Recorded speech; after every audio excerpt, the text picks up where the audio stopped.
Very good evening and good mornings, to wherever you are.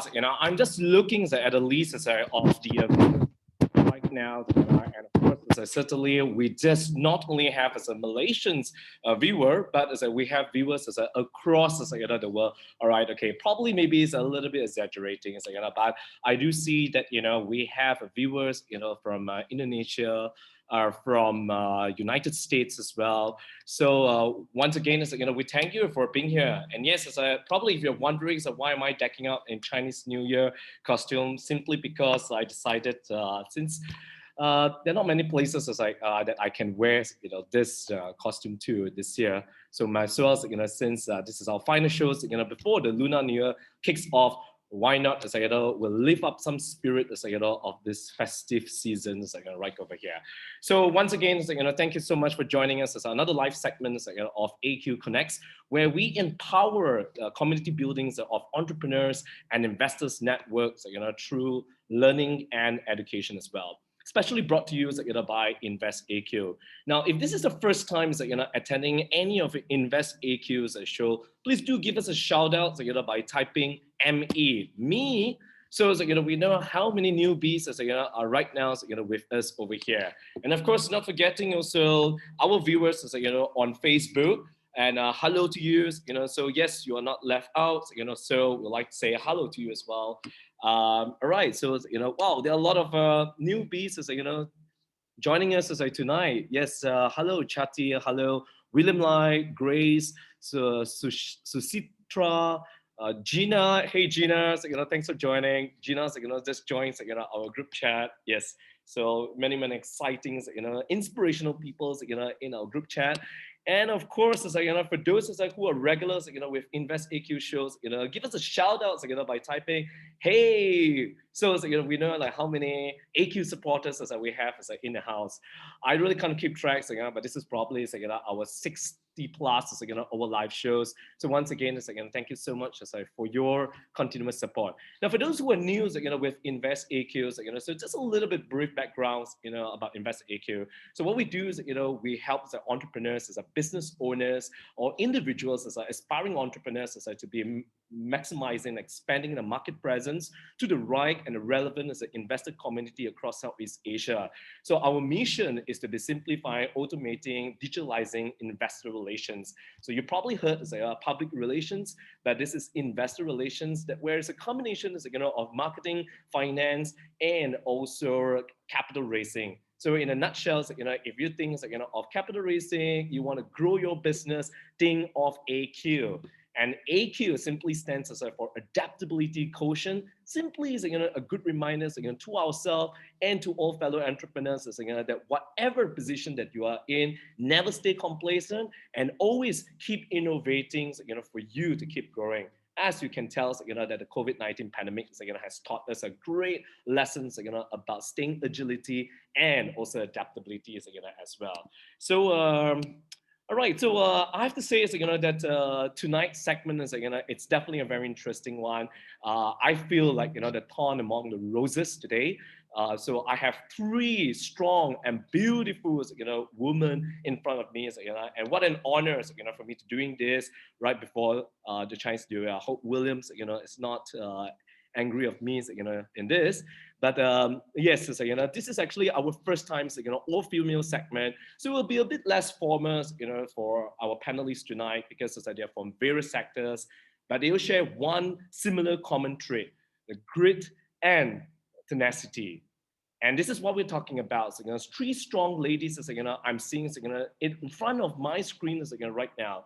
And they all have great stories who turn adversities, and hurdles into victory. They have adapted, pivoted, and adjusted from what they have been doing for years and getting out of the comfort zone when the pandemic hits them. So first on the line up, she's no stranger, in the entertainment scene. Now, very well known, for her wicked jokes, sense of humor, AKA, hamsap jokes, to tickle, your bellies, if you have watched the show. And she has been doing this for 30 over years. And when the COVID-19 hits the event scene very badly, certainly, of course, she has to pivot, and of course, for survivorship, she needs to crack her head and to figure out, what to do. And she quickly landed herself, into the F&B sector, and created lots of signature dishes, and I got to say, it's yummy. I personally have tasted, in fact, two, of her dishes, and interestingly, she has named these dishes, with her name. Her name is made, of a lot of magic powers, So she calls the purpose crack, the nasi lemak, babi, and as well as she has this siu yuk bun, I can't remember, what's the name. That was during the first MCO. Now, not to sway away from an entertainment side, she's also oftentimes hosting her own live show. Once again, using her name, Conversations, and the Chuck Fun shows, if you have came across. Ladies and gents, she's none other than the Malaysia Queen of Comedy, Joanne Campopo. So could you guys give us a virtual clap, show some love to her. So Joe, where are you, Joe? We'd like to turn on your video right now so we can all see you. Yes, definitely. All right, there you are. Turn on my video. Yes, turn on your video. Yes, yeah. Where are you? I still can't see you. Are you on already? Yes, give me one. Yes. All right, okay, there you are. Wow, you're in Las Vegas. Magically what are you doing? Transported here. Yes, correct. Oh la la, yeah, and dressing up, to the party as well. Yes, very colorful tonight. Yeah. So, well, what an honor. Thank you so much, Joe. I know I'm not sure whether this is going to be a little bit serious for you, but really, just stay yourself, continuously, speaking of hums up jokes. Finally, when we actually send out, to our community group, and the first thing is, what they say, wow, so vulgarities are allowed, in your show right now. So, why? And he's a Singaporean. Vulgarity was never allowed in your show? Yeah, it's always been allowed, so yeah, we want a different twist, right?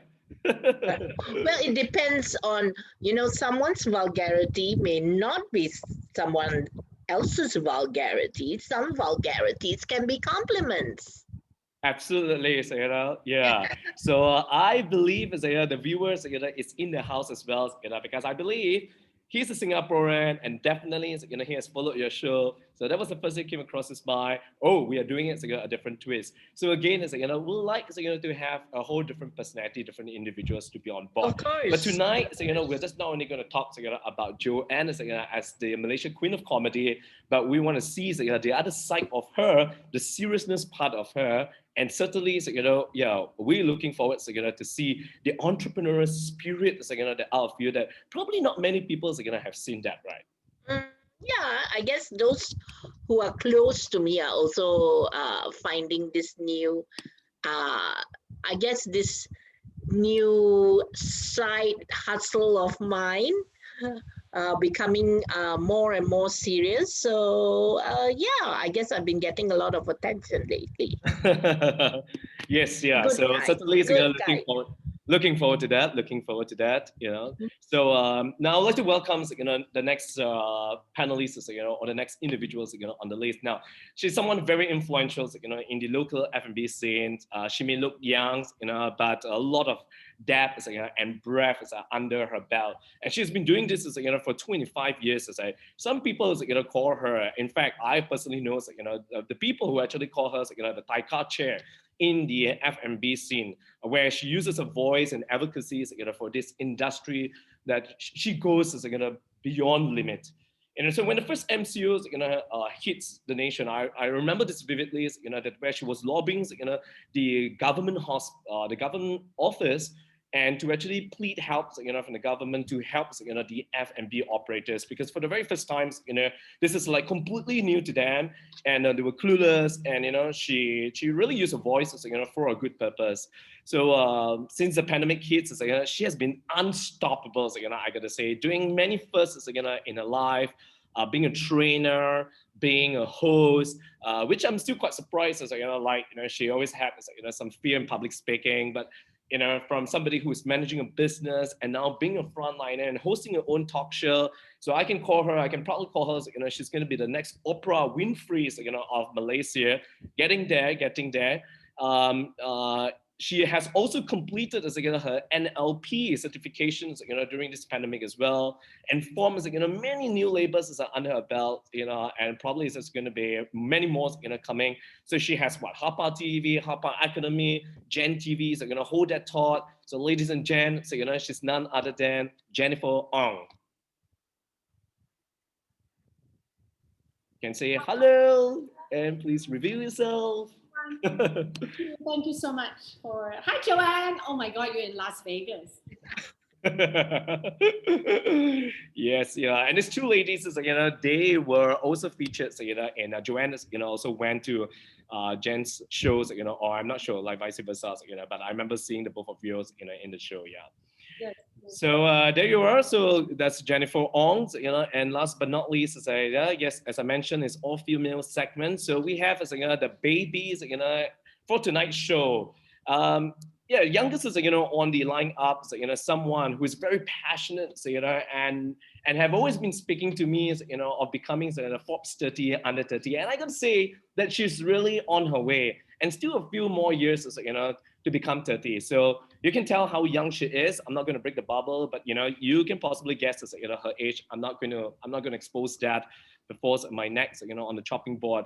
But despite this tender age, she's running her own venture for the very first time ever, and she seems to be connecting the dots very well. Now she continues her dad's legacy, but doing it in a different way. Instead of running a normal regular hair salon, she's running the Malaysia first ever blow-dry bar.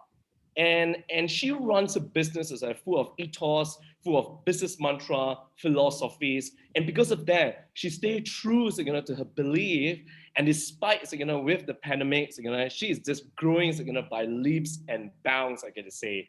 Now, she opened a business right exactly 3 months before the pandemic hits, the very first MCO hits.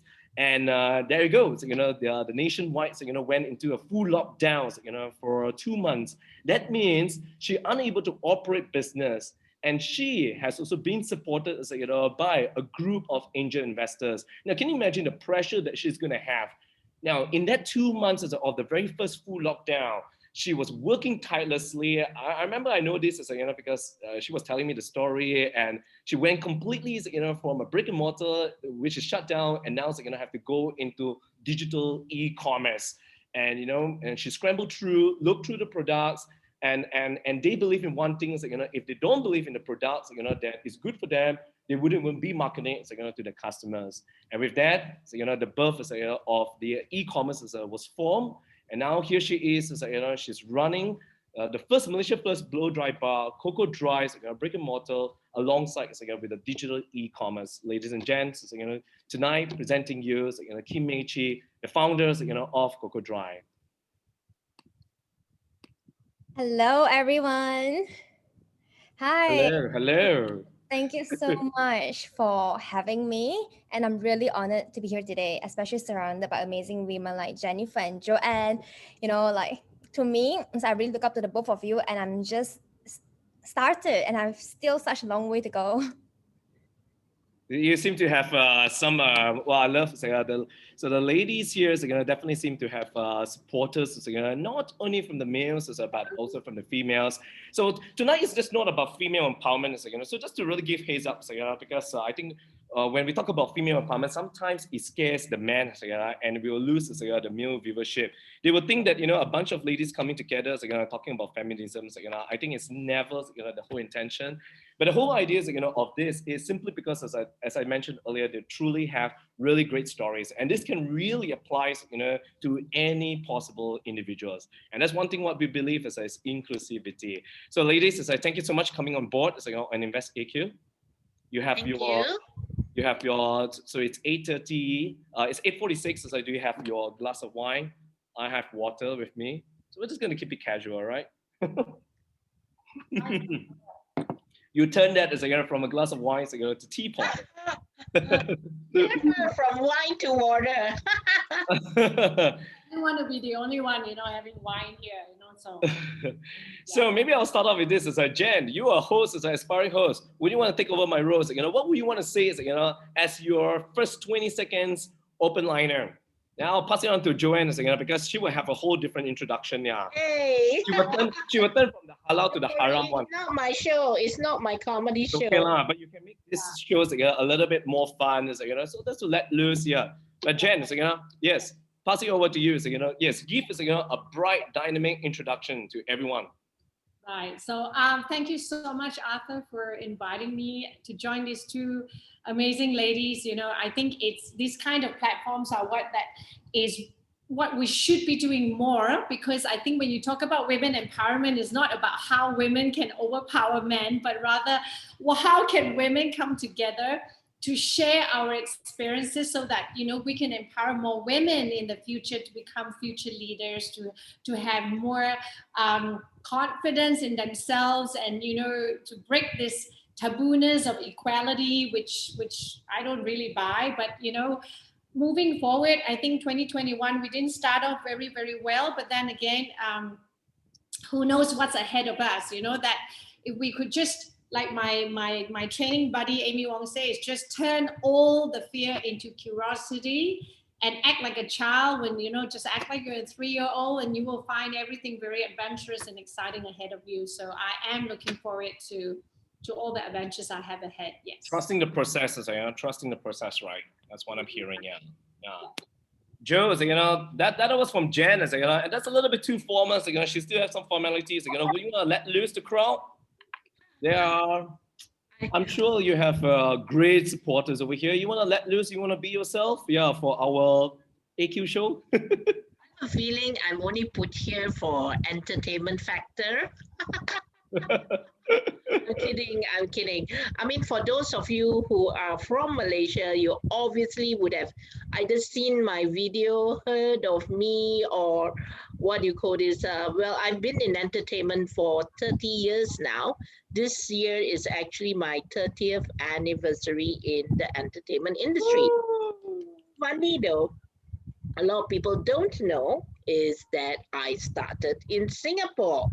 And of course, a couple of years ago, I made this joke about, I compared the Nasi Lemak Singapore to Nasi Lemak Malaysia, because I was dating a Singaporean at that time, and that video went completely viral. And of course, in Singapore, I am now known as the Malaysian comedian that talked bad about the Singapore Nasi Lemak. So when I perform, and the funny thing is, after that video, because this was about 3 years ago, I've been invited to perform in Singapore in comedy clubs and all that. And when I went back, I was like, oh my God, nobody's gonna come because they all hate me now. The Singaporeans want to throw rocks at me. Surprisingly, I sold out all the nights in the 2 other clubs that I was there. So I guess whether it's bad publicity, even if it's bad publicity, there's always some silver lining somewhere. If you're not known for being the woman with the bad mouth, you'll be known for the woman being other things. But I've been called a lot of things in my industry, but I've managed to survive all of that, and surprisingly enough, gather more fans than foe in entertainment. Yeah, I mean, I gotta say that, then that's truly a Malaysian pride, because there's so many Singaporeans are saying that Nasi Lemak, it's originated, from Singapore itself, and simply because they think, their marketing is way much better, and a lot of people, beyond as a Malaysia and Singapore and Southeast region, really truly think that the Nasi Lemak, it's from, Singapore. For instance, McDonald's Singapore has launched as the Nasi Lemak, McDonald's first in Singapore, and then only followed by Malaysia. And because of that, a lot of foreigners. Singapore and Malaysia will always have this friendly.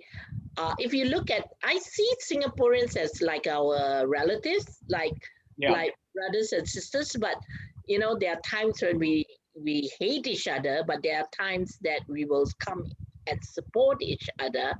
And that's the beauty of it. There will always be, it doesn't even have to be nasi lemak. It can be lo, it can be like kangkong, and there will always be a definite, how would I say, who did it better kind of platform for everyone to talk about. But yeah. but it's That's very debatable, so, then, yeah. But here we are, so, we are definitely not talking about nasi lemak because, not at all. it takes many, many nights, for us to continue that debate. But I want to start off, so, having the context, so, of tonight's show. Now, I mean, we came out together with this topic simply because, so, you have great stories, and how you have really adjusted, so, the whole entire business. And I think that's what is really the audiences I want to hear tonight. Now, but first, so, just to really get the context, so, of tonight's show, what does, in one line, what does grit really means to you? Hustling.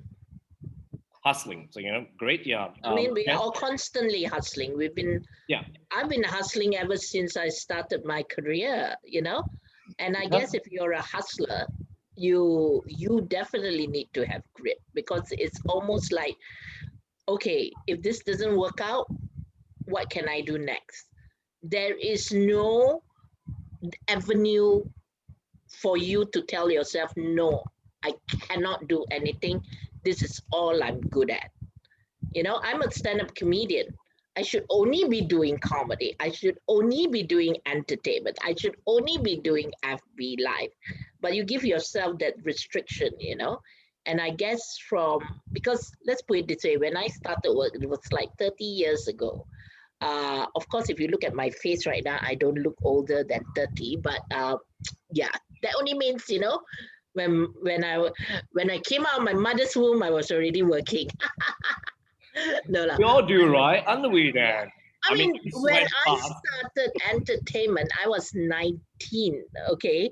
There wasn't even laptop yet. You cannot even get handphones that take pictures. That was how old my period was. We had to get onto the internet, we need to use a modem, and then we have to wait, and then it like click, click, click, click, click, click, click, click, click. That's how long I've been in the industry that I'm still doing. But of course, when MCO happened, everything shut down. The first thing that shut down was entertainment. Okay, we'll come to that part of the story. Jennifer, what does grit really means to you? Well, excuse my language, but just don't bloody give up, right? Just don't bloody give up. Like if you believe so much in what you believe in, then you don't give up. You don't care who the heck tells you whether it's good. People can tell me, look, Jen, you suck. You suck on life. So what? I don't think I suck, right? So you just basically stick to your guns, stick to what you believe in, and just charge forward like a bull. That's great. You don't give up. Love it. Right? And you hold it on. So that's how I look at the word grit. Yeah. Yeah, certainly. It's a year of ox, so it's going to be auspicious then. So we're going to move as like a boo then. Kim, yourself. Oh my. She's a true epitome, of look at the hair that she's doing. Well, Yes. very similar to Jen, actually. To me, grit means persistence. Like no matter what happens, like what you mentioned just now, you just don't give up. If there is a will, there's always a way. And I was just reading this book the other day. It taught me to ask different questions. Like when bad things happen to you, you don't ask yourself, why is this happening to me? You ask a different question. What can I do to get myself out of this situation? And that's what grit means to me. Now, I did talk about your introduction, of your individual story, but I think probably maybe again, for the viewers, really, what was life like to you, right before, when the COVID-19 happened, and how did the pandemic change your life on a very personal perspective, for better or worse? Anyone to begin with? Jen. Okay, so how did the pandemic hit me? Well, I guess it hit me in the month of April, because in the month of March, 18 March, when the lockdown happened, I was busy doing the lobbying for F&B industry, and I was just, putting all my time and energy in lobbying for the industry, and I wasn't really paying attention to my own business. So when it came to April, this big dinosaur mama got into shit, because it was like, okay, Jen, there you go, right? You were so darn stubborn. You didn't want to go into technology. You didn't want to embrace technology because you think you're so great that a magazine of 26-year-old will never die, and you know that you will still be there, awards will still be there, training, you know, no, I can't do online because I need to feel and touch people. And in April, that was when I woke up and I said, you know, literally the 4-letter word, because I said, you know, what am I going to do now? You know, I was so busy lobbying for the industry and trying to keep the industry afloat without even really thinking about my own business. And, you know, it was literally dead, because I was, I came from a very traditional market because I made it such. It was my fault. I didn't think I needed technology and digital. So, and I paid a price for it. I really did, right? So months and months, I was just trying to figure out what to do, side hustle, you know, trying always to think, okay, what can I do, you know, and it was like, it was just flood of ideas coming in, and, you know, and basically when that happens, you lose focus. You just basically lose focus because you go into a desperate mode. You're so desperate to look for revenue stream. Well, I'm not as lucky as Joanne. I don't have her popo crack in the first place, and I can't crack bloody New York. So it was like, okay, Jen, and what can you crack, right? So it was literally I was literally in a very confused and lost stage, but at the same time, I couldn't portray that because I'm also a coach, I'm also a trainer. I need to portray positivity. So I just needed to find ways to figure out what the heck I could do. So, and it took me about a year. It took me almost a year to actually figure out. I only figured out what I wanted to do. So I came in June. I started doing HAPA TV because it was like, okay lah, you know, cannot sit and do nothing, right? So do something like talk lah. You can talk. What can you do? Well, you can talk. I can't cook like Joanne. Yeah, selling yourself then is the best asset. So then, you know, of course, you know, so I went into HAPA TV, and then from there I went into doing interviews because I still wanted to support the industry. I wanted a voice. I wanted to create a platform for a voice that we could literally, you know, talk about things that people don't talk about, or talk about things that you know wasn't allowed to be talked about on the mainstream media. So that was how I then, you know, went on, and then it rolled on to Gen TV and so on and so on. Yeah. So it was literally zero income for the longest time I can think of, but it was just basically, never mind, it's okay, Jen, just use up your savings, and then after that, you know, maybe join Joanne for a comedy show or something, you know, be a comedian or something. So it was, and also because I'm a single mom, right? So I have 3 kids at home, and I have a 78 or 79-year-old mom, and I needed to be positive. I needed to stay positive for them. I couldn't portray, you know, a frustrated mom or, you know, angry, temper tantrum. I couldn't. I needed to be very, very calm and very positive for them. So that helped as well in making sure that I was mentally stable and I was in that positive state. And then I just started going in and exploring. I went into webinars. I got myself a mentor, got me into online training. You know, I didn't know anything about this. I didn't know StreamYard. I didn't know Zoom. I had no idea on how to get myself, you know, even connected. I had to learn that. And it was a very hard, it was a hard time. It was, you know, moments that you just basically cry yourself at home. And then, you know, when you're out, you're like, and that's all bloody shit. But then, you know, the real stuff is that, you know, it was a tough time. It was a very tough time, you know, and I'm still figuring out what and how to monetize my business, but I'm very happy to be able to find something that I love, which I'm very passionate about. And, you know, after 26 years of publishing a magazine that was, you know, I already decided to shelve it and put in the freezer, you know, but then I decided to say, hey, create a HAPA channel because I've always loved opera. And I always told myself since I was 12 years old that I will want to be, you know, I want to have an opera channel. I want to impact lives. I want to inspire people. I can talk. So, okay. So maybe someone might invest in my voice. I don't know, you know, but yeah. So it's been a wonderful journey. It was challenging, very heartbreaking, very stressful, but you know, it gave me a lot of opportunities. And from one thing that I can have the takeaways, you know, it was truly a blessing in disguise for you. They have no emotion attachment as after running for 26 years, as I just drop it off, as and now voila, totally new, and it's like a new you, a new pandemic, a new year, a new year, and a new business model as well, and yeah, whatever that you are doing, that's incredibly insane. I mean, it's really getting into a territories, that where it's uncharted territory, and this territory is, it's something that where you are not familiarized, but you are turning that unfamiliarities, into familiarities, and the more once you get a grip on it, boom, it's just gonna fly, so it's just getting there. So yeah, I mean, even Gina Frias is saying that, like, don't let anyone bullshit you, even it's the years, of the bull, don't let anyone to bully you. She's having a lot of intended puns that's going on. Joe, yourself. So it's a definitely blessing in disguise, for Jen and yourself, Joe. Well, I want to say one thing, which I think Jen and I share familiarity, the fact that we are both single moms. Yeah. And a lot of people don't realize when the single mom is also a businesswoman. Absolutely. It's not only her business that she has to take care of, but like what Jen says, when you're a single mom, the child has only you to look up to. So when you're depressed or when you're going through depression, you cannot blame it on your husband because there's nobody there. Yeah. Correct. If you have husband, you can say it's all your father's fault. Like that. Like for example, if your child come back and it's all C, this is follow the father lah.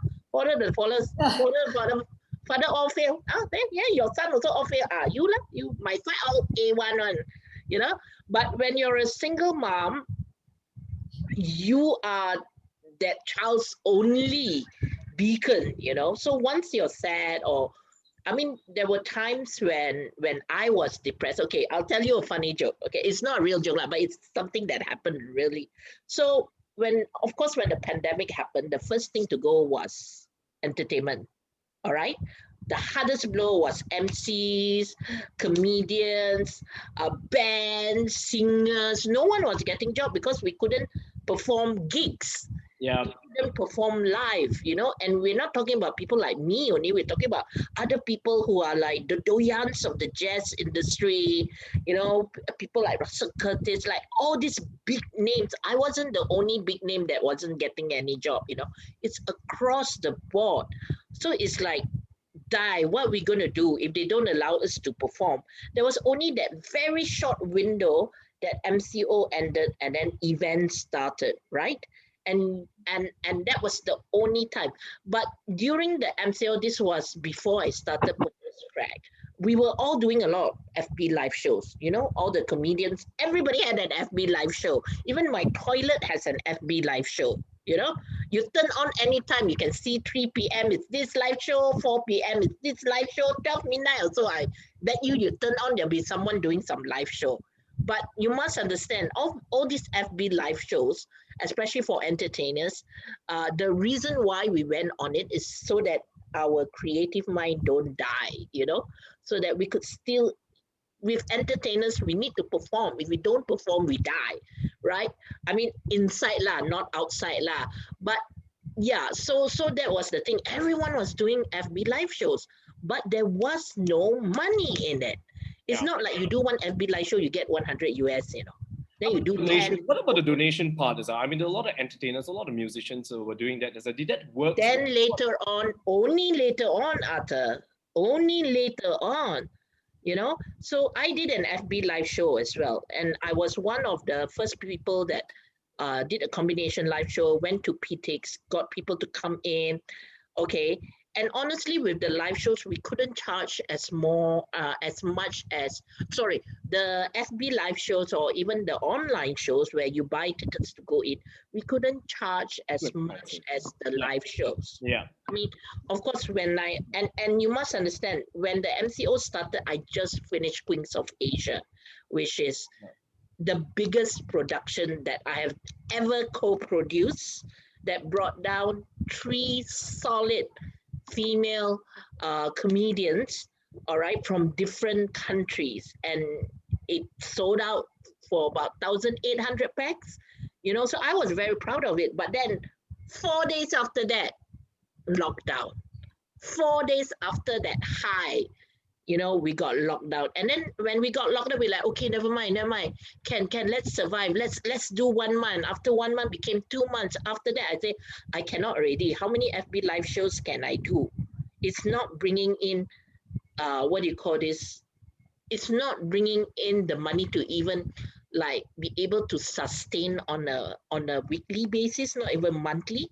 And slowly your savings will like diminishing, and you cannot be upset. You cannot say, you cannot wake up and tell your daughter, hey, I've got depression, mommy don't know what to do, just leave me alone. You can't do that. They're teenagers, they're kids. You can't let them, you can't let them fear that their mother is not going to be okay, nothing's going to happen. You cannot, give that kind of fear to your kids. So you suffer internally. So there was, and especially for someone like me, laughter is my business. I make people laugh. So that's my business. How can I tell people that I'm not laughing? Like Jen is so chirpy and all that. When you go out and see people also, even though you're crying inside, outside you need to put on this face, right? This face. So there was one dinner that I had with a very close friend of mine who is a news reporter. I don't want to tell the name because everybody will know. Then he was like, Joanne, you're always so cheerful and all that. I said, I'm not cheerful. I'm actually depressed now. I'm in depression. And then he screamed at me over the dinner table. He said, you are lying. Every day you're on Instagram Live, you're on Instagram, you're doing FB Live show, you're doing this, you're cutting your comedy video. How can you be depressed? And honestly, that's what the world thinks of people like us, comedians and entertainers. And I'm sure a bit will trickle to, because whatever it is, like for someone like Jen, it's still hospitality. It's still PR, right? It's still like marketing, publication. You're a life coach. How are you going to sell your brand as hey, let me teach your life, but then your life is like so dark, correct or not? Yeah. So the one thing is literally I got to say that first and foremost, I think a lot of people oftentimes think that stand-up comedians are always jovial people. Yes. In fact, they carry so many emotions inside. May I remind you what happened to Robin Williams? Absolutely. So I was trying to get there. And there are many more, like actors, like committing suicide, and gone into, suicide and the depression, the mental depression. And what an irony is, sometimes for us to actually see that these people, from the surface, they're so happy, lucky go easy, but there's so much burdens, under the belt. And the fact that you're trying to the part that way is that you say you make people laugh as your trade, and making people laugh virtually is even way tougher because you need that response back, right? So yes. when you tell a joke and then after the laugh, like right now it's like how people are gonna laugh, like how they're gonna laugh. We tell them to if they want to clap, they type W, or if they are laughing, they put ha ha. So it's good when we hear a lot of people typing ha ha ha ha ha ha. Then that's how we gauge now. So it's so passive, right? So but maybe speaking of which, probably maybe the next portal platforms will be good for you. So will be Clubhouse. So we'll get there. So later on, something that who knows? So maybe. That will be a new platform, for all stand-up comedians, like yourself. But what I'm hearing is, Joe, it brought the best out of you, this pandemic. You have definitely, with the adversities and that high that you had, from your global show. I remember you were traveling to Perth. Well, you were the Malaysian pride, making all these white people, laughing. Okay, I don't know, maybe they're more Asians, in this white country. But you were making them laughing, and that high, went to that low. We will get there, that how you will come, with all your nasilma, all your crackling, and what's really nice is how you use your name, to become, a signature dish. But we'll get there. So Kim, wow, your first venture, boom, 3 months later, that's it. Total lockdown. you know, and then after that, your whole entire highs, you know, of running business and knowing you that, you know, you're so passionate, you know, and you have been thinking about launching this business for a good solid, I know there were a couple of years, but to really put into action plan, it was a good solid 18 months, in fact. And finally, you launched it December, and boom, March is shut down. Perfect timing. Yeah, yes, yeah. Oh my God, what really came across your mind, at that time? Did you cry? No, tell me, you did shed a tear, right? You told. I think honestly, I did cry once. Like the I'm whole sure. pandemic, there was one day that I just suddenly broke down, and Yeah. I was like, I started questioning all my life choices. How did I even get into this?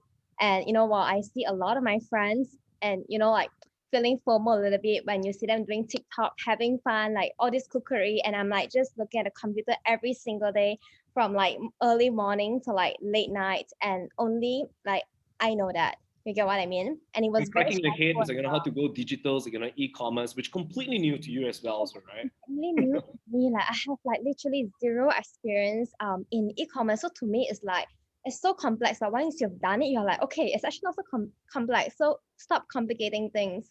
But like you know, the fact that you're in that zone, you have a team of people to take care of, and you don't want to reduce their salary just yet. And at the same time, you have like so many investors to answer to. So what are the steps that I'm gonna take, right? And I can't be like because it is a physical business where we provide services to other people like washing and styling. So it was kind of a no-brainer. Like people started shopping a lot online and people started spending their time on social media even more. So I think the whole MCO really accelerated like our whole digital transformation program. And I was just telling my friend, I was like, babe, I want to start an e-commerce store in a week. And I think that time I hired, there was a social media girl that was helping me and she thought I was crazy. She was like, Kim, impossible. How can you launch one thing in a week time? And yeah, so that 1 week I was just like literally pushing it, learning the back end of like how e-commerce actually work and launch it in a week time.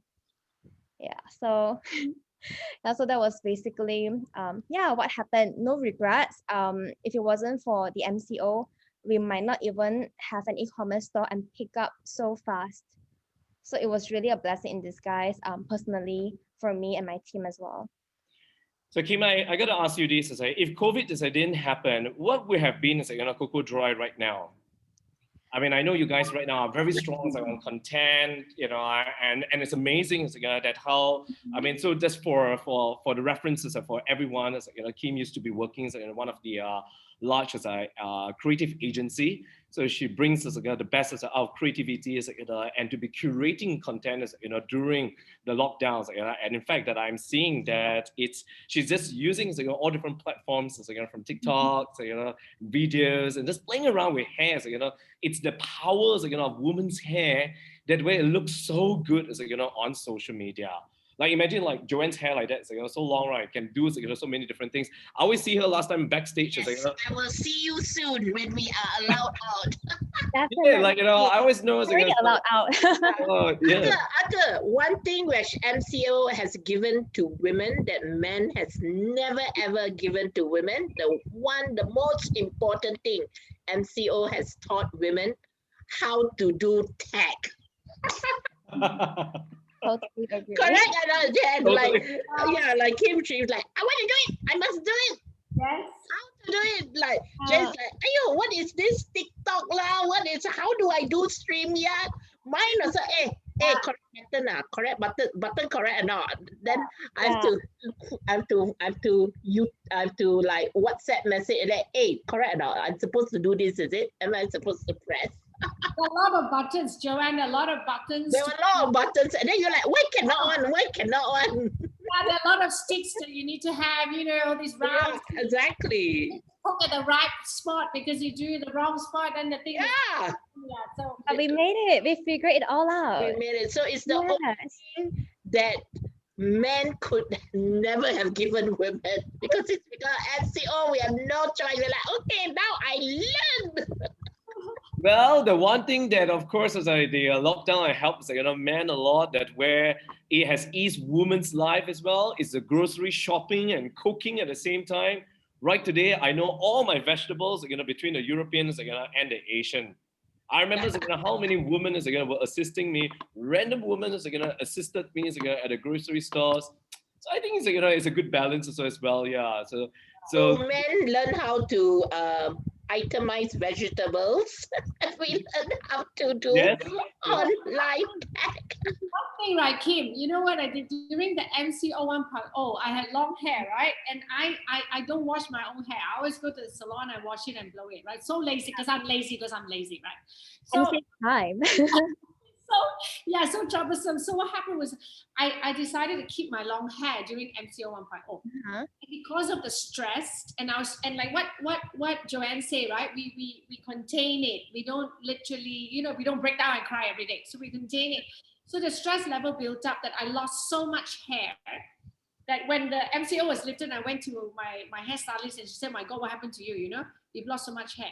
So when MCO 2.0 happened, before it locked down, I went there, I said, "Chop it all off. I'm going to have it short so I can maintain it, I can wash it, I can blow it all myself," right? So yeah, so I've never washed so much of my own hair, in my whole life, except I can totally relate with you.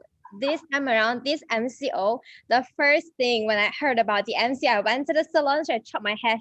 It's not as short as you, but shorter than, yeah.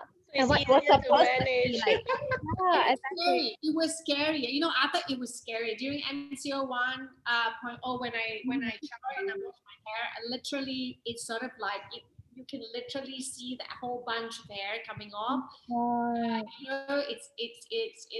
It was scary. It was literally scary, and no amount of vitamin C or whatever I took actually saved it. I lost half my hair. 50% of my hair was gone because of the stress that I was going through. So Yeah. that's a very interesting insight. Talking about fear, right? And how you overcome fears, in that part. And of course, as I don't want to debate that as much as we like to say that hair, it's our crown glories, of our head, right? And although as much as it applies, to men, it applies more, to women. Now that fear thought, itself. Now, what was the most fearful moment when you have decided to take the leap of faith, and determine to take this actions, on the new pivot, and really, how did you overcome that, because too often, again, it's like getting into uncharted territory, unfamiliar, but I don't know, when it comes to lady, I think they just have this.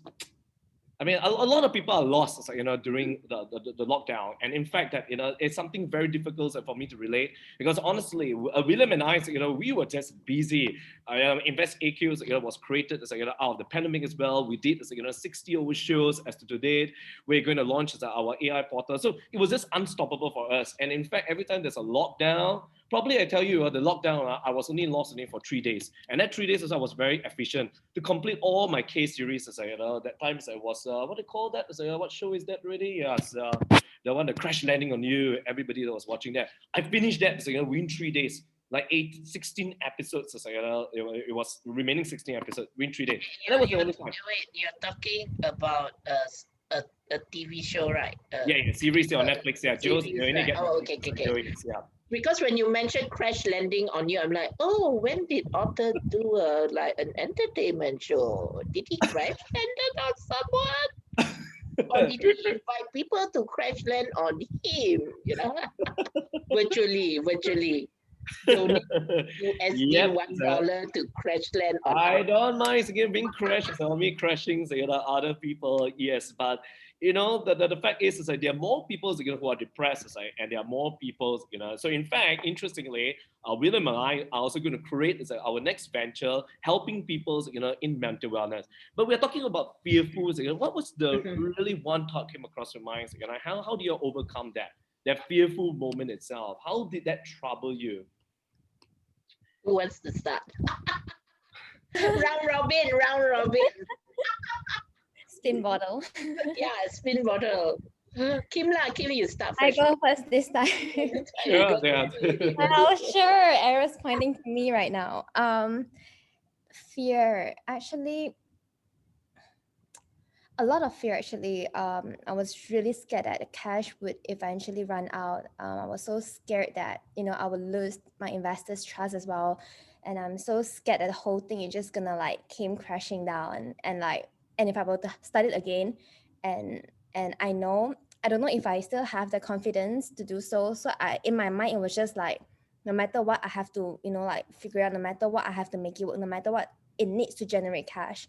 And I think when you're in that moment of like you don't really have a choice, and at the same time, you're also really, really scared that you're like the whole, like what I mentioned, just that everything would just come crashing down. Then I think you just push yourself to find a way.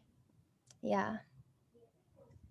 Yourself, Jan, I'm sure that to really maintain that state of positivity in front of your kids, your mom, and the surrounding and the representations of the F&B industry. That's a lot of responsibilities under your sleeve. Yeah, I mean it's because I think I was wearing a lot of different hats at that point. Yeah. I was a mom, and I was a daughter to my mom. Here she was living with me, and then I was I had to continue to lobby for the industry, and I have a business to run. My staff, so it was just basically juggling a lot of hats at the same time. So of course the fear was the fact that well, I guess because I knew the existing business model that I had will not make it.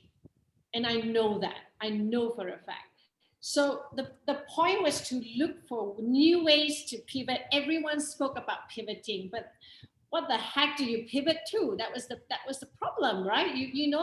And you want to pivot. Like I was in media, I was in awards, I was in training, and I was in events. Events was like, chuck it off, flush it down the toilet, forget it. There's no pivot. Awards, like, you really want to do awards right now when everyone's closing, I mean, there were so many people closing down, you couldn't allow, people to go out. So forget about that. Magazine, how to pivot unless you go online. It's not just website. It's got to be a talk show. And it costs so much money to do a talk show or do the production. So that was out of the window as well. So the only business I had at that point to pivot was training, right? And then I went ahead to do my NLP. I wanted to complete my NLP certification so that I could do coaching. So I went ahead to do that. And training was the only thing. So it was like so gabra, looking for how, what do I need? What kind of platform, what camera do I buy? And I hate it. I always had butterflies when I have to speak in public. Although I have done... Hard to believe that though. Like 7... Not now. Yeah, totally not now. She's like super comfortable. Overcome that. So if you were to say what has COVID given me, one of the best things it's given me is to give me the ability to speak in public and in the camera comfortably without a script. I think that is the biggest gift I've gotten, right? Because all the years I've always had problems speaking on stage or speaking in public. So that was my biggest hurdle. And I think the fear for me at that time was not knowing how to pivot. That was the biggest fear. Like, I know I needed income. I know that I needed, a sustainable business, but I didn't know what it was. And, so it was just every single day, like what Kim said, morning to night, I never stopped working, just figuring out what can I do? How can I pivot? And so then I think it was just, I spoke with a mentor and, Jonathan Quack from our owner circle. And he said, okay, Jan, we'll get you online. I said, okay, get me online. What am I supposed to do? He said, first thing you have to do is do a video. I said, oh my God, and then I came, all the poll letters started coming out. I said, what the hell? You think I could do this? And then we started working on a training program. And he said, Jan, if you want to do something that no one does. I said, okay. So I said, let's create a boot camp, a Mind Warrior boot camp, because I was a mindset trainer. I am a mindset trainer. I started mindset training a couple of years ago. And I said, let's do a boot camp, boot the mind. So he said, okay, how many days? And we came up with this crazy idea. First time ever, never done training before, online especially. I came up with a 30-day Mind Warrior boot camp. So you lock in every day for an hour. And I didn't sleep for that 30 days because I had to create the modules, do up the deck, figure out what topics to teach. And then every morning I'm on screen, and it felt like a teacher. I felt like I was a teacher teaching, people. But the beauty thing is with that journey, Arthur, is that in that 30 day, I didn't just reboot, or I didn't just reboot the minds of my students. I rebooted my own mindset. I rebooted that. I realigned my life, my objective. I refocused on what I want. As I was teaching and coaching, I was actually teaching and coaching myself. And and it was no way. The minute you say you would do it, well, you figure that out, right? You just gotta figure that out. So I had to figure out every day what's the next day topic. Every morning after I finish my session, I'm on the computer non-stop, right, to figure out what's the next day's topic. What do I want to do that. And one thing I think I'm very blessed is that my children were very, very supportive. They didn't complain. I was in a hall with them.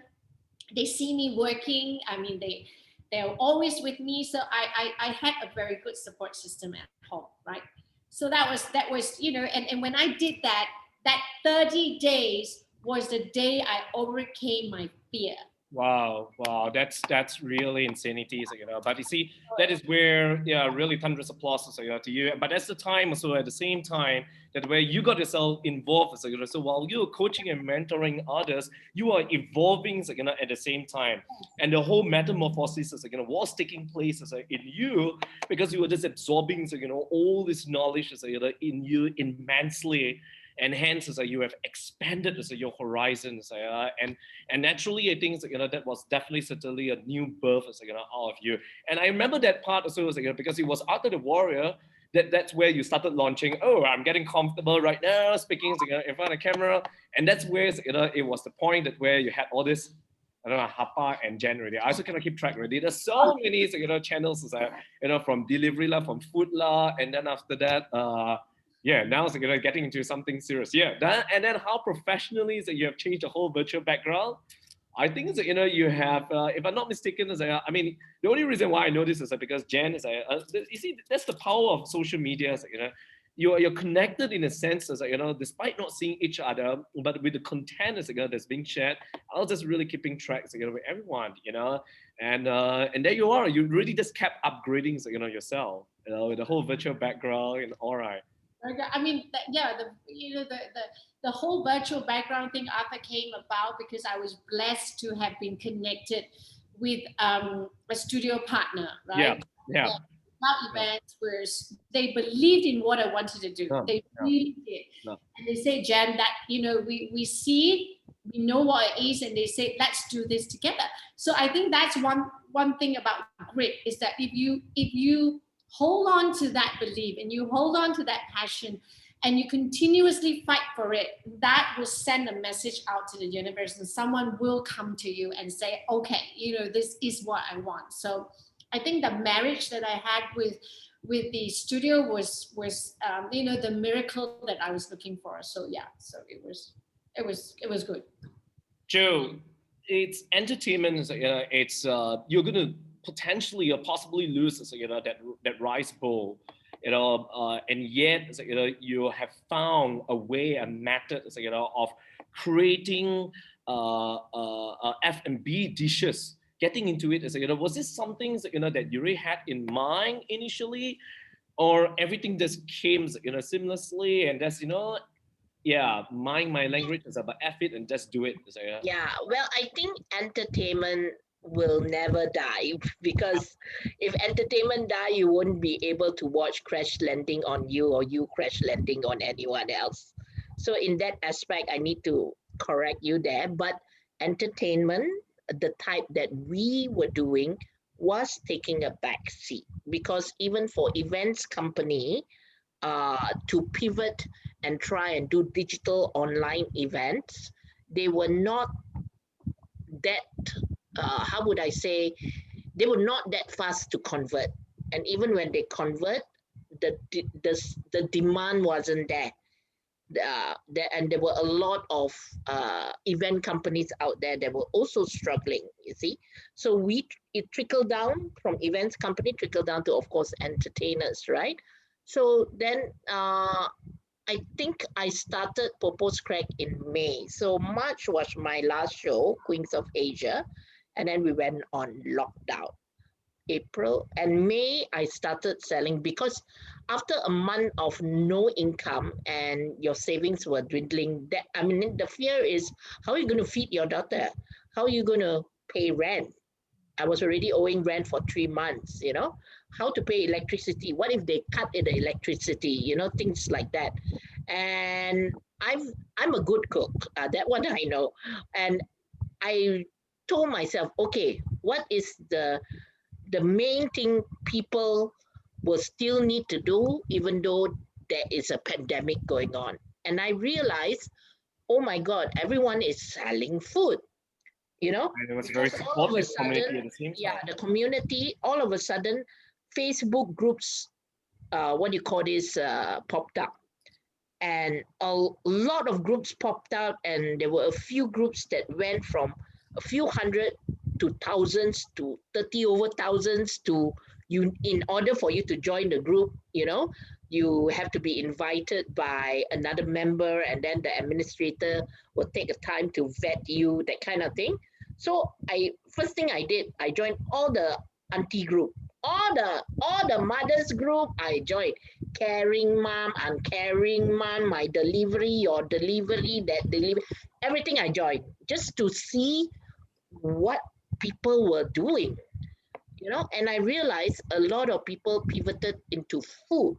So I asked myself, what's the one thing that I can cook, that I can cook regularly, that doesn't take that much time, but still consume a lot of effort, but it's good.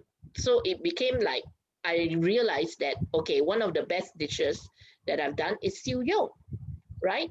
Because every Chinese New Year, I make it for my reunion dinner, my friends come, Christmas, they will always say, hey, can you bring your siu yo? So I know there was already a standard there.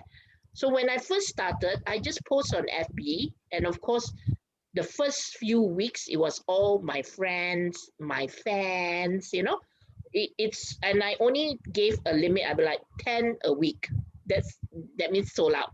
I do Saturday, Sunday, and then it became more and more. People were requesting more and more. And then, what my biggest challenge during that time, I was offered a food festival by a friend of mine in Publica. That means 5 days, you go there, you sell from 10 to 9, 10 to 9. I've never done this before, and I'm alone, me and my daughter, that's it, right? So I'm like, first of all, I was like, oh my God. So if I'm allowed to sell suyuk, what do I sell? I can't just sell suyuk. I mean, they can go to bands and just buy the suyuk. Why would they want to get from me, right? Number one. Number two, I was the only one in that festival selling pork, I was the only Barbie there, really like one little kandang down there, you know. And for 5 days, I told myself, how it's 10 to 9, and I don't even have a switch, I don't have like boyfriend or celebrity husband, like, hey, you take over. Yeah, carrying stuff, yeah. No, I don't have like, hey, I do 10 to 3, 3 to 6, you take over. For me, it was like, okay, these 5 days I have to commit 10 to 9, 10 to 9. All that brings us stress. Yeah, and then I have to cook, which means I have to cook the siu yolk and bring everything there by 10 a.m. Which means I have to wake up at 4 in the morning to cook like 8 blocks or 10 blocks and just bring there, right? So I did that for 5 days. The 5 days that we were there, we sold out by 6 o'clock. Like literally every day sold out. Like then the next day I made more and it got sold out again. It was my store was the only store at 7 o'clock. I sold already. Everybody's still there. So I was very proud of myself because I've never done this before. I've never gone out and like sell. Joanne come, Malaysia's queen of comedy, supposedly celebrity, stand there, sell. I stand there and sell. I cut, I sell, I plate, and then there was an assistant that I employed for 5 days to collect money. And that's a true admiration, because I think to a lot of people, for the fact that, celebrity right now, need to hoi tong, you know, in a way, like, you know, really need to buka gerai, you know, and you do whatever it takes, as I, and that really takes a lot of guts, as I, and I'm sure it didn't really bother you to use your celebrity status, as I, and really put in. No, I use it. I milked it. I milked it you totally like did, as if someone's milking a cow titties. Yeah. That the whole thing. A lot of people also like the Muslim ones that cannot buy, all want to take picture lah. So it's okay lah.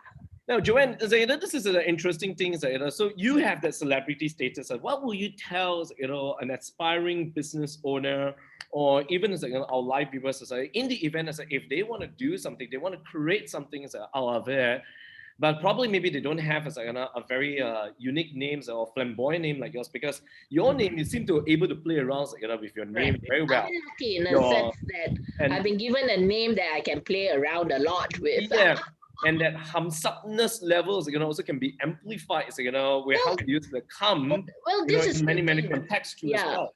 So what would you advise, you know, to aspiring business owners, you know, and entrepreneurs, who want to launch something, but yet they still want to maintain, you know, their whole positioning, but maybe they're unable to play with their names, you know, but they still want to create a self-identity in there. How do you create that? Because you seem to be doing very well, and you'll be milking it exceptionally very well, you know, with your name. Yeah, well, it's not only the name. I guess it's everything else combined. You know, I mean, I'm very good at self-marketing my shows, or putting a name to all my shows. You know, so I use that same concept that I've been good at. You know, I mean, let's put it this way: if I'm not good, I wouldn't have lasted in the entertainment industry for 30 years. So I use what I know, like how even when I titled my studio Popo's Crack, I titled it like a show title, not like ever crack, honest crack, crack, you know. I use a double innuendo. Okay, I mean, of course, like those of you who, I'm sure all of you know what crack is. There are a few different meanings, you know. So there's that double H, and it sounds like my brand. My brand has always been a little bit edgier, a little bit out of the box, a little bit risque, you know, and a little bit in your face. So it needs to have all that because that's me. So for me, it's very simple. My suyok may not be the best suyok in Malaysia, right? My suyok is not the only one that is like crackling or succulent. Every suyok you go out has the same texture. But what makes it different is that, okay, with my suyok, when people think about it, they're like, Popo's crack. It's almost like a joke, you know. And then they tell, hey, you don't want to have crack. Have lah. I know it's very low humor, but you'll be surprised what low humor can get you, you know. I mean, like when you order and then you tell your friend, hey, then your friend say, oh, the cereal very good. Where you get from? There, this comedian lah, Joanne come. Oh, the Hamsap girl lah. Yeah, this is a crack, you know. Sorry. There you go. So, you know, but people remember. And for the next 10 minutes, we are talking about the name crack. Yeah. Now, Joe, you're really making me hungry. So, you know, so I believe that, you know, you have something to present. But since, you know, that I want to stay on that hunger, you know, and savings, you know, the food for last. Now, ladies, so you have something to present, so, you know, and I believe that you each of you, you know, would like to showcase, what you have been talking about, you know, on your products and services. But why not, you know, we go, you know, from the head to the toe. From the head to the toe means from the head to the mouth and to the belly. So basically, it's your trait, individual trait. So, well, why don't we get Kim, you know, to begin first, and then followed by Jan, you know, using a mouth. I know it sounds so wrong, right? And then after that, it's like, you know, Joe on a belly. So, you know, so why don't we start off with, you know, with that? And so each and every of this lady, they have their own venture. And if you are still scrambling through and figuring it out, so, you know, Kim, so you can start sharing screen.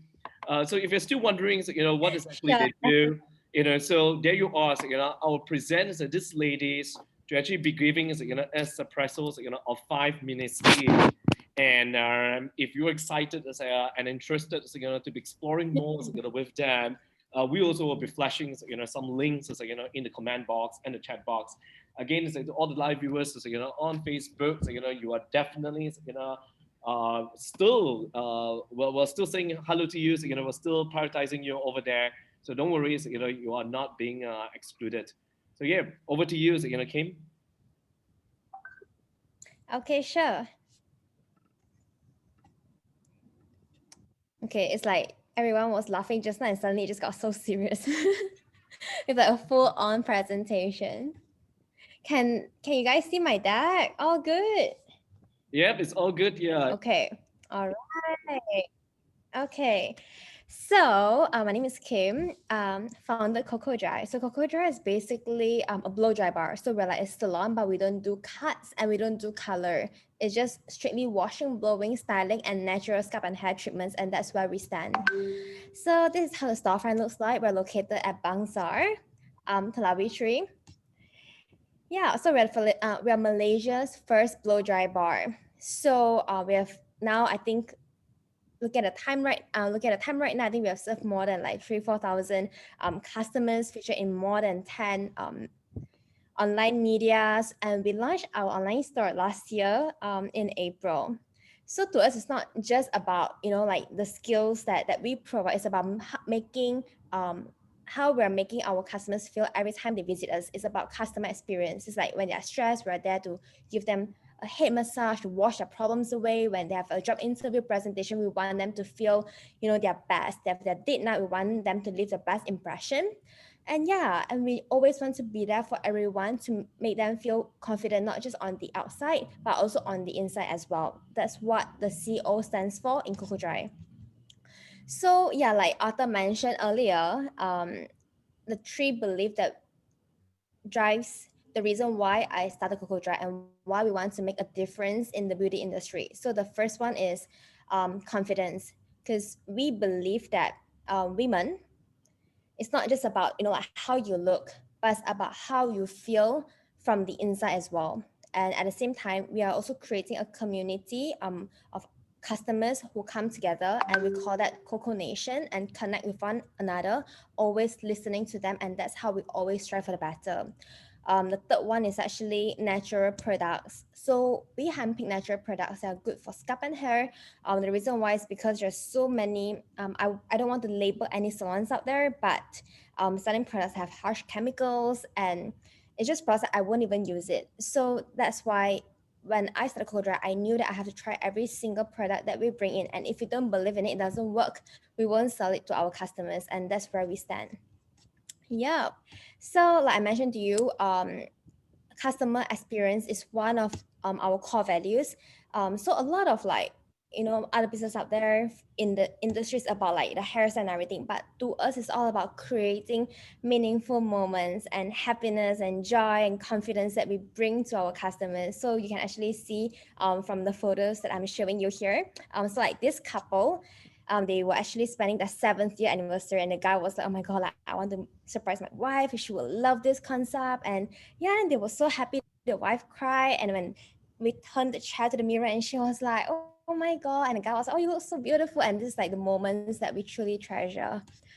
Yeah, and then this girl bring her grandmother, and there are so much more stories behind every single visit. And yeah, and this is our community, and these are like real feedbacks of like reposting from our customers, and they're not even paid. And I think this is something that I'm really proud of achieving. And it's always about how you make people feel, but not how you make people look.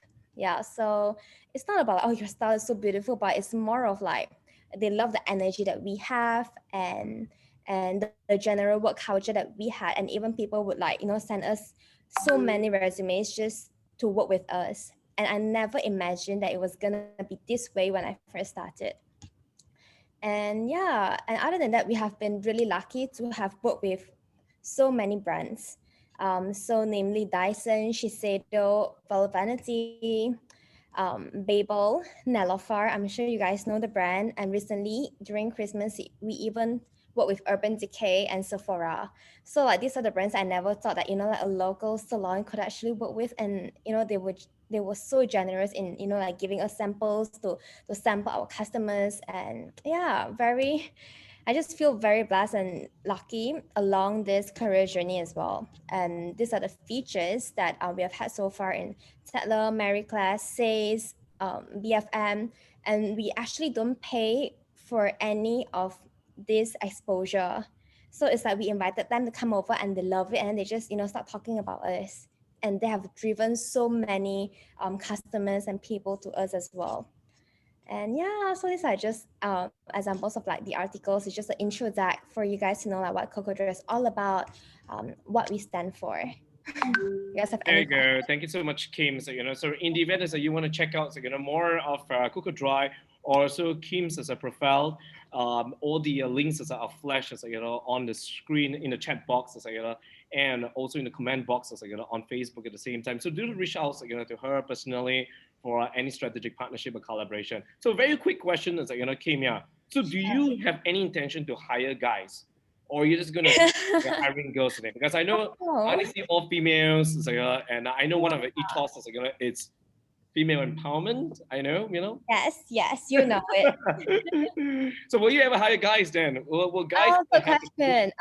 To be honest, I didn't start it, you know, with an idea to hire women. It's just that, you know, by chance, those women just came to my life and made Cocodry such an amazing venture. But let's say if there was a guy who has the same potential, I don't see why not. You get what I mean? Certainly, yeah. And one of the mantra that you believe is inclusivity, right? Inclusivity as well. You know, and with that, as you know, so it could be anyone, as you know, as well, you know, equally diverse, yeah. Definitely. There you go. Thanks, Kim. So, you know, I look forward to, because I know there's a treatment also. Oh yeah, not forgetting there's also treatments, you know, for guys as well. So, you know, and if I got it right, so, you know, I think it's using King. It's called King of the Day. King of the Day. Yes, right. That's right. Like the right. Yeah. So Cocodry, so it's really the prioritizing is how it feels, you know, and it's not how you look. So definitely, I certainly look forward to that. Yeah, for guys, King of the Day. For women, it's like we have the Thai life, and to Joanne, the Hustler. Yeah. Hustling, right? To visit your salon just to get that. We would love to have you for yes, I will bring Williams, you know, over to Cocodry. So, yeah. I'm ready to host you guys. Certainly looking forward to that. Jen, over to you. So, you know, you have 5 minutes, so, you know, to be sharing. And now what do you have in stores, you know, for everyone? And I know there's some exciting, you know, brands, labels that you have done. So you could just quickly show, you know, to our live viewers. And see, yeah, you know, any possible, you know, partnerships, strategy partnerships again with our live viewers. Over to you, Jen. Thank you. Just share screen here. Okay, can you see? Yep. Okay, cool. Yep. Right. So, so our company's name is called HAPA. We've been in business now for 26 years. Started in 1994. And oops, hang on. Right. So when we started, we sort of just progressed and evolved from Hospitality Asia, which is a magazine. We had a lot of other magazines as well, lifestyle magazines, but we've dropped all of them along the way. And then we evolved into awards, which is the HAPA Awards for Hospitality and Tourism. And then we went into HAPA Academy, where we were strictly just focusing on customer service excellence training and mindset training. And we had an events company called MAD and a dining club for entrepreneurs called No Address Society. So these were all the different business models that we had before COVID, right? So just a quick run through what I was involved in. Like early on, I said, you know, whole month of March, I was literally just spending all my time and energy doing lobbying for the F&B industry and really getting their voice out there. And then when it came to April, that was when I started moving into online training. So my first attempt started on the 9th of April, then I went on to 13, and then I did my boot camp on the 16th April. That was when I launched a 30-day boot camp. So I remember when I did the boot camp, it was the first day of Ramadan. And the 30th day of our boot camp ended on the last day of Ramadan Puasa. So it was like a very blessed time where it was during the Puasa month that we did our boot camp. And I had 15 students, and it was one of the best experience I've ever had, right? So then then it came to June. So I finished my boot camp in May, and then I said, okay, what's next? How do I create, how do I continue our media business, which we were not doing the print anymore. So that was when I started HAPA TV. And my first person on the show was none other than Lin Siu, who is the owner of Rui and Lin. She came and said, okay, Jen, let's do it. And you can see I put down there and say, okay, all right, going live in 2 minutes. No, I'm like, hey, are we live? Are we live? Like, okay, my God, we're live, So it was a trial and error time. And it coincidentally, 17th of June is actually my daughter's birthday. And I didn't even know that. I said, oh my God, it's a day that I rolled out HAPA TV. And then on the 8th of September, I also rolled out a new baby, which was actually called Taste It, which is where Joanne was, she did so many food tasting with us, and I wanted to do food reviews. So I said, let's go out and do streaming. Let's stream people eating and talking. And, that was when I got, some KOLs to join me. And then on 27th October, so 8th of September is my eldest son's birthday. So it was like, oh my God, 2 birthday, exact day, right? To do the launch of this whole platform. And then, of course, came the lockdown. I said, okay, so Joanne and I can't go out and eat. So what do we do? Home delivery. And said, okay, Joanne, do we eat at home? And she said, yeah. Yeah, so then we started doing reviews at home under the home delivery series, and, started talking to camera a lot more. And then, of course, after that came December last year. And then I said, okay, so HAPA TV is meant for business. And I wanted to do something that was really on the life issues, like, how Oprah would do, impacting lives and inspiring lives. And I wanted my own channel. And that was when I met my, got the blessing of Cloud Events, and they said, yes, Jen, let's do this. Love your spirit. And let's do a little opera. So I decided on the title, Hold That Thought, because Gen TV is about talking about life issues, is talking about things that I want you to hold that thought in you, like think about it. So that was why I created this title. So just to show you the video, just a 30-second video. Oh, hang on. Did I share the sound? I think I didn't share the sound, guys. Yes, we can hear it. You can hear it? Yes. Yeah. I'm going to share it again. Okay. Thank you. Thank you, Kim.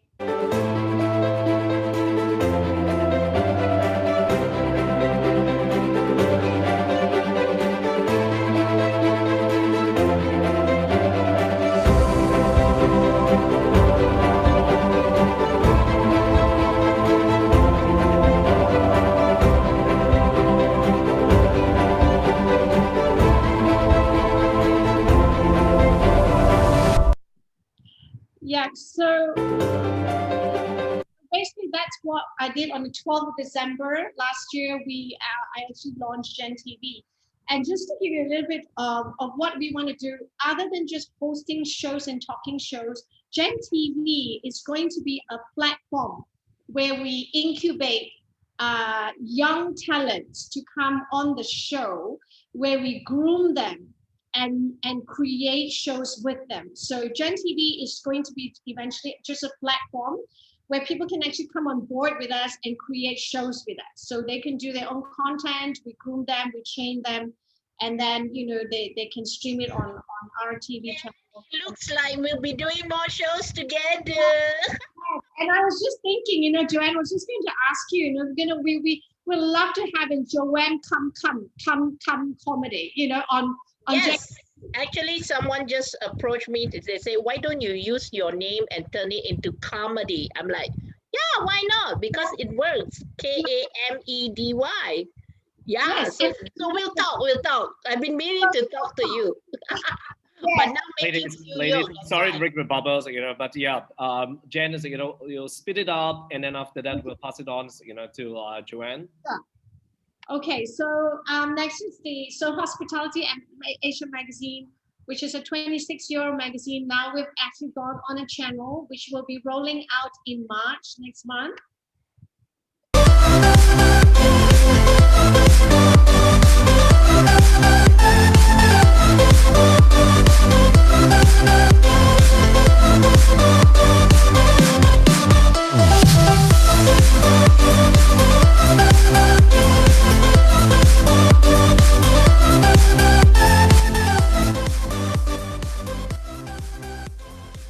Yep, so hospitality, that's the magazine here on the left side. That's a 26-year-old magazine. So guys, hospitality, F&B, tourism, don't worry, we're not dying, we're reviving, we're coming back to life. And it will be on a channel where we will be talking more and more to people in the industry and you know, talking about travel, food, everything else. So that will be really interesting. Yeah. And then, of course, you know, with our training, I know, Jennifer, you can't be stubborn. Everything's going online. You got to go online. But I didn't want to do training on a Zoom manner. I wanted to do training from a studio where I can simulate the entire training environment. So this is what we've done. I'm just going to show you.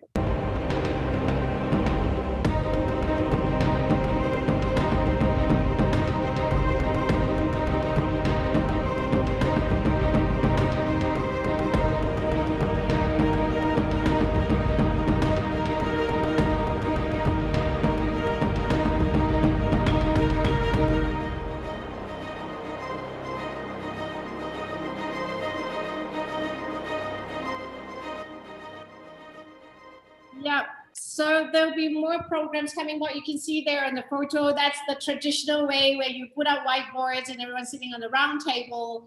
And now we're going to be doing a lot of our workshops online where you can still interact with us, but everything is basically done on virtual, right? So the only thing that I have not yet at this point thought about is our HAPA awards, which I guarantee it will come back. Hopefully there'll be someone where we can work with to get our awards online. And, you know, these are the gala dinners. HAPA Awards has been around for 17 years.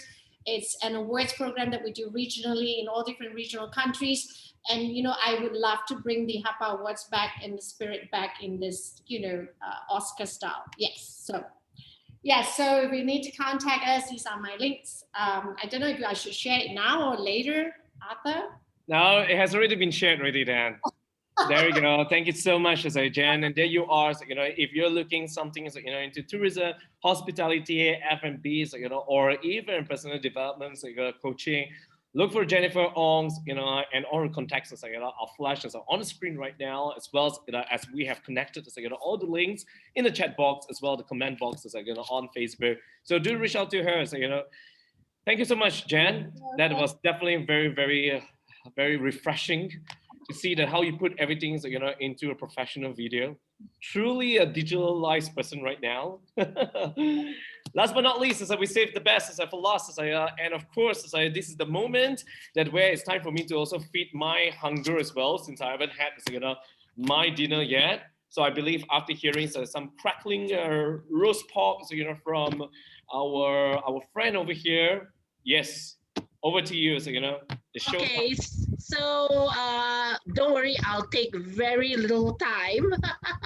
Yeah. Let me just make sure that it's on. Okay, right. So this is what I came up with over the pandemic, and it's become a sustainable. It's not share yet, so, you know, Joe. Oh, have you shared already? You said that you learned tech very well already, right? With all the buttons. Yeah. You press the right button or not? I think I did. Yeah, share screen. Yeah, share. All right. So has failed to start. Okay, hang on. Okay, did you see it? There you go. Yep, it's still All black right. screen, but correct. Yeah. Hang on. okay. Yep. The screen. Okay. Yep, visible. Yes. Okay, so I'll be very quick. So this was what I came up with, and it's become a sustainable business, at least for me until now. In fact, after this, I have to go back down and marinate 20 over seal yolk for tomorrow.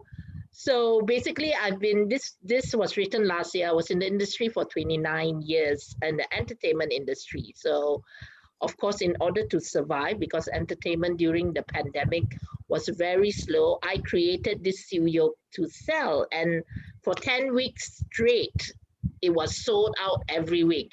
And then it got picked up by online magazines, online newspapers, even on Singapore as well. And when my friend gave me a slot at the Publica Food Fair Ashley, I created a new menu with my seal yolk because I didn't want to sell just roast pork because the supermarket was also selling. So I created this fusion mix of seal yolk in a bun with Asian sauces. So we had 4 different sauces. We had the radish carrot with chili lard, pesto, and buttercream. So this was never done before. I collaborated with Sauce Lab and chili lard, right? And out of all the sauces I tasted with the seal yolk, these were the 4 that I really enjoyed, which was the basil pesto, the chili lard, salted miso caramel, and buttercream. Like butter, the buttercream sauce. So this was the booth. And I was very proud of myself because I've never done something like this, literally going out to sell something in a fair. But I did it for 5 days and it got sold out. And not only that, we had so much friends and fans coming to support, and people that don't even know me. There was one guy from the office upstairs. First day he came, he was like, okay, I want 8 buns. Second day he came, I want 15. Then the third day, 20. And he has never seen my show. He doesn't know who I am, And these were all from Instagram and all that, all the people that came and took pictures and posted up. And yep, that was me every day for 5 days, 10 to 7 until we sold out. And of course, I have the non-halal sign there just in case. So these are all the what do you call this? The magazines, the online magazines that picked up on it. And this is what I want to bring the future of crack to set up pop-up stores with hipster style vibes, so I can cater to different varieties of crack.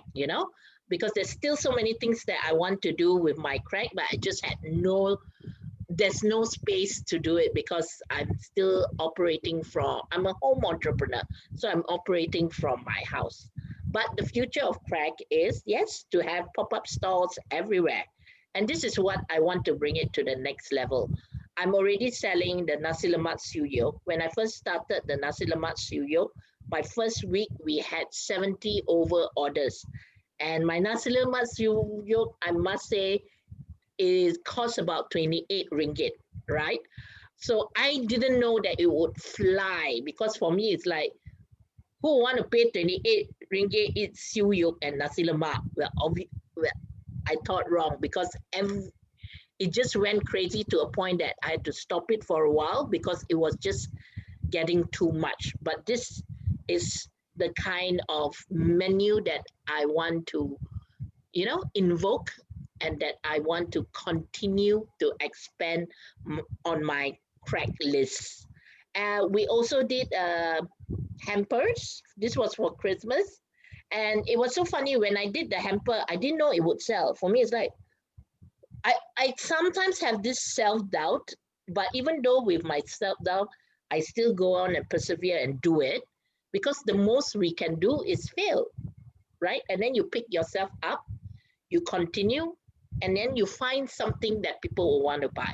So I was very surprised that I sold over 20 over hampers. I know the amount may look small, but also understand that I did not promote it to corporate, or it was basically just online and through another site. That's it, right? So this went very well. Then I decided to do Chinese New Year hampers. So this is going out right now as well for tomorrow. And my other product in line, I've decided to take on this tempoyak and rebrand it Kampoyak. So basically, it's fermented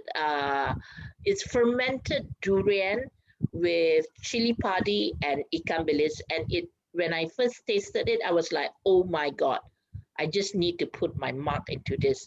So this is what we'll be doing next. And of course, this product is to actually OEM this product and to distribute it in all the artisanal halal supermarket and stockists around Malaysia. And thank you. That's all. See, very short and very short.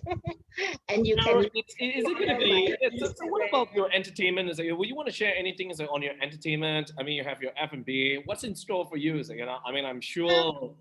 I'm Yeah. sure it's like, okay, let's see. Very short. These are just my past accolades, which I think everyone knows. These are all some of the shows that I directed, acted in. Of course, Comedy Zone Asia in Melbourne, where I got my reviews. Then we did another tour in 2020 in Sydney, Melbourne as well. And this was my HBO show. Very quickly, this is what's happening this year. Yeah. So what's happening this year is I'm still pushing forward, doing my own productions in entertainment. Supercam is my very own all-female comedian brand. We already did five annual shows, and this time we're bringing it back with all the ladies that I started with, I think about 6-7 years ago. Then I'm creating a show that's called the Nen Nen Show. I know it's a bit rude, but I think it's perfect for in conjunction with breast cancer awareness. This one I'm still looking for partners to collaborate with, but everyone that I've told my concept to love it. Of course, it's to highlight breast cancer awareness, but for me, it's always about learning to overcome and to give it a different story, you know. And it's going to be a little bit like a mixture of comedy, inspirational speakers, and even poetry or poetry jam, all dedicated to, of course, bringing more awareness to breast cancer month. And of course, because this year is my 30th anniversary show, and if the vaccine is all distributed equally and in time, I will want to do my one-woman comedy show this year. And of course, I'm crowdfunding to shoot this show in 4K so we could sell it on an international platform. Well, basically, I'm going to say, get Joanne come to Netflix. That's what I deserve. And I think with hard work and a few collaborations, and of course, with a lot of generosity, I will get myself there. Then last but not least, we have a double bill. We've been wanting to do something together, Hosan Leong and myself, for the longest time. Of course, everyone knows he's such an icon in Singapore. So yeah, we are talking about doing Ho and Come together. So become Come Ho or Ho Come La. So hopefully this year we can get all this up while still serving my crack. Thank you. There you go, ladies and gents. If you're excited about really getting Joanne Comes on Netflix or any of the comes that you want to subscribe, go for it. Reach out to her. The links are all there. Be it whether from the perspective of F&B, or the entertainment. Now, ladies, thank you so much for joining us. We did exceed our time, knowingly that the three of you speak really eloquently. But I know there were a lot of questions that couldn't be answered, or even questioned. I think I was just so optimistic, right? And I realized one thing is that with ladies, I think is that we can go on and on. Yes. Because there's so many stories to be shared, right? But yet, we'll still manage to keep what we need to So ladies, once again, right before the Chinese New Year, I'd like to thank you, three of you, despite with your busy schedule, and really joining us, being here, and thank you so much for your times, and the generosity of sharing, your stories, which I think is really much needed to a lot of people, be it whether it's existing entrepreneurs, who it's at a stumbling block, or either, aspiring entrepreneurs, who want to really crack an ideas, So there you go. Once again, thank you so much, ladies. So with that, right before we end, I will pass it on to William to say a few things and do his closing. And he just said that he wanted to go on as a plant-based diet until he met Joanne's to nasi lemak. Yeah. Once you have you go plant-based once a month, you just eat my crab. Can already. That's all you need from me once a month. Yeah, I'm not going to imagine what crack is that, but yes, I'll pass it on to William, and to do his closing remarks. Over to you. Hi, good evening, guys. Actually, I text Arthur not long ago saying, hey, you do closing. I don't want people don't want to see my face already, right? No, you are busy in Clubhouse. Anyway, thank you so much for joining us today. I think we hear all the stories of the three ladies, how they struggle and how they pivoted and how they come out from the hardship. Okay, so everyone here, and I'm sure everyone in the audience also have a lot of stories to tell. So just coming back to what Arthur just said, I was trying to advocate for plant-based, trying to force me to look at more vegetable because I'm selling vegetable now, right? So and there you go. When you see the Joanne's still yoga, how can you live for that? I'm not sure what happened to my video. Let me just switch that up. Okay, so if you look at how the Chee has transformed the business, okay. Actually, I noticed that I also saw her write up, I think, in the media. So I was actually probably 2 months ago, I was asking my wife, who would go to just Blowdry, right? All right. So that and spend a fortune on Blowdry. Because I look at the in the magazine, it looks very expensive and very atas already, right? Fortune. Okay, and there you go. You show me Nilofa there, all the celebrity goes there to support you. I say, okay, we are always in the old mindset, right? We always say, oh, if I open a salon, must be cutting hair, perming, and coloring, right? I think it's a new thing. Now, of course, Jennifer showing all her credentials and all the award show.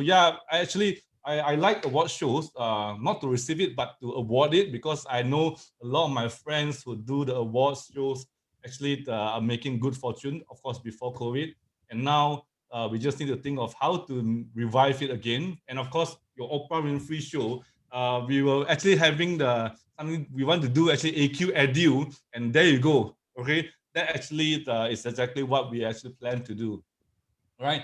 So I think thank you again for joining us today. I don't want to brag on. Okay. I think we look forward to seeing you again on behalf of InvestAQ. We are looking for investors. We are looking for partners. We want to grow to Singapore, Indonesia, Vietnam, Thailand. All right. So these are the Southeast Asian countries we want to go. And of course, we all miss airports. I've received invitation to go to Kyiv, Ukraine, Mexico, right? Of course, the typical Europe countries, Scandinavian. So I just can't wait for the airport to open. And I'm sure all of us here can bring our service and our product overseas, right? And wait. All right. Thank you very much, ladies and gentlemen. And once again, thanks to our three speakers today. And of course, Arthur for inviting them. All right. Have a good evening. Good night. Thank you so much. Thank you, everybody. Bye, everyone. Bye. Bye. Chinese New Year. Continue with the double come, triple come. Get your numbers from Arthur. Okay. All right. Cheers. Bye. Bye. All right. Good night, everybody. Thank you so much for tuning in. Thank you. See ya.